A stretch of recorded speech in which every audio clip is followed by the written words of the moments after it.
I guess it's difficult to decrease the price of something when it's already gotten so high. It does feel like the merchants are rather merciless on the pricing, but it's not like they've been affected by malevolence. Right. So I guess even returning the blessing won't solve everything. A blessing alone can't change the hearts of people. It's also complicated. At least the people of Logren haven't given up on restoring their village. Either way, the shepherds shouldn't get involved. Yeah, this is where the merchants come in. Mayvin! Old man! Hey there, Saray. Young lady. You look well. Glad we found you. Have you learned anything about Maltellus? Right down to brass tacks, I see. Nothing much, I'm afraid. Listen, Mayvin. I do understand this infringes on the taboo. But Saray is the only shepherd we have right now. Please, I ask you to lend him your power so that he may walk his path without regrets. Mayvin, you can really hear them? Huh? What are you talking about? Storyteller, we need you. I see. So this man is the current storyteller of time. Storyteller? You must really be in a bind this time, huh? I won't say we aren't. I shall lend you my power. But you do know what that means, don't you?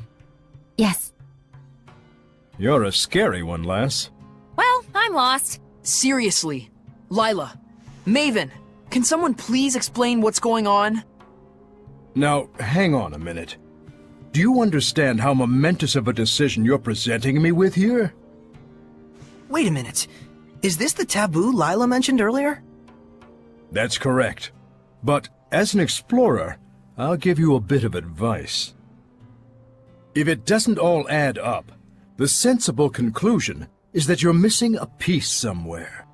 Also, relics are not only to be found in ruins. Remember that. Are you talking about the Earth and Historia? It's true, we only got bits and chunks out of those.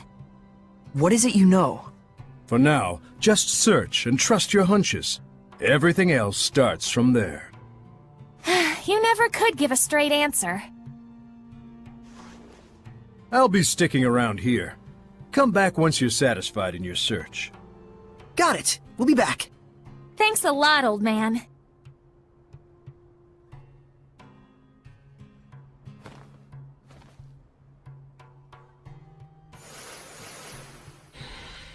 The storyteller of time, huh? Hmm? You knew about Mayvin too? Well, you know, he just seemed like a storyteller to me. When I confronted him about it, it turned out my hunch was correct. That's all. He's pretty well known as a storyteller, especially among seraphim who have been around for a while. You could have told us about it, you know. Well, it's also a taboo. For both seraphim and humans. But what does that entail? Let's focus on collecting the Earth and Historia, Mikleo. Just hearing those stories probably isn't enough. So when you see with your own eyes, you can figure out the truth behind the myth, huh? That's what it's about. Isn't that right? Think I'm feeling a bit tired today. Yeah, there's no shortage of things we need to do. Now we have the Earth and Historia, and the storyteller to deal with as well. The world we live in is full of secrets and mystery. I hear you. It's really frustrating being pushed around and intentionally kept in the dark like this. Yeah, but isn't that kinda natural? What do you mean? Ain't nothing but secrets in the world of merchants.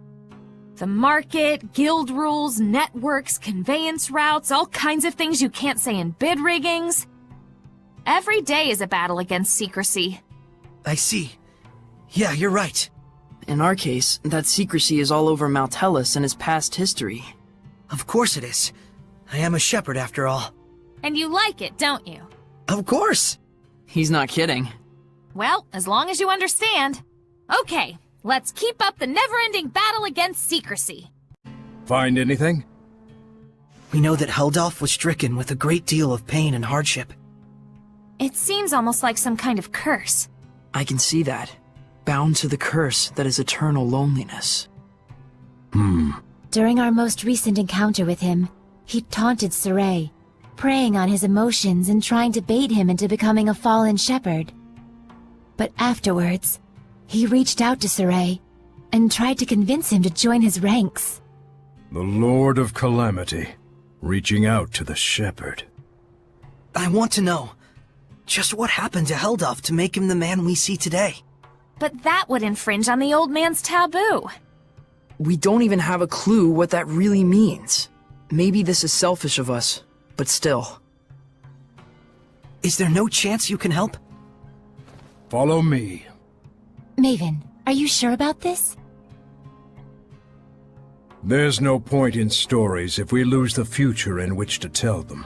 No taboo is worth that fate.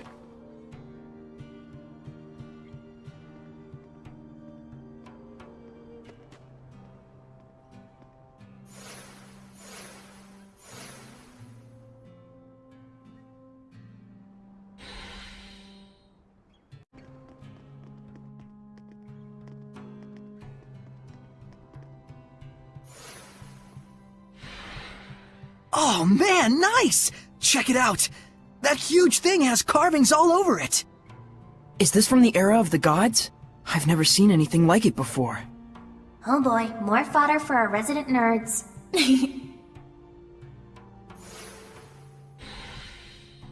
Come to think of it, I wonder how this monolith works.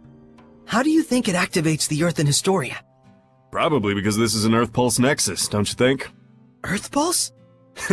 I'll let Terror Firma herself do the explaining. The Earth Pulse is a manifestation of the power of Mother Nature that permeates the Earth. Exactly. Logren has been known for centuries as a spot where several branches of the Earth Pulse intersect. If you're already such an expert, why call on me? Because when you say it, it's that much more adorable. Interesting. So, the Earth in Historia is reacting to the Earth Pulse. Could you repeat that in English for dumb bums like me?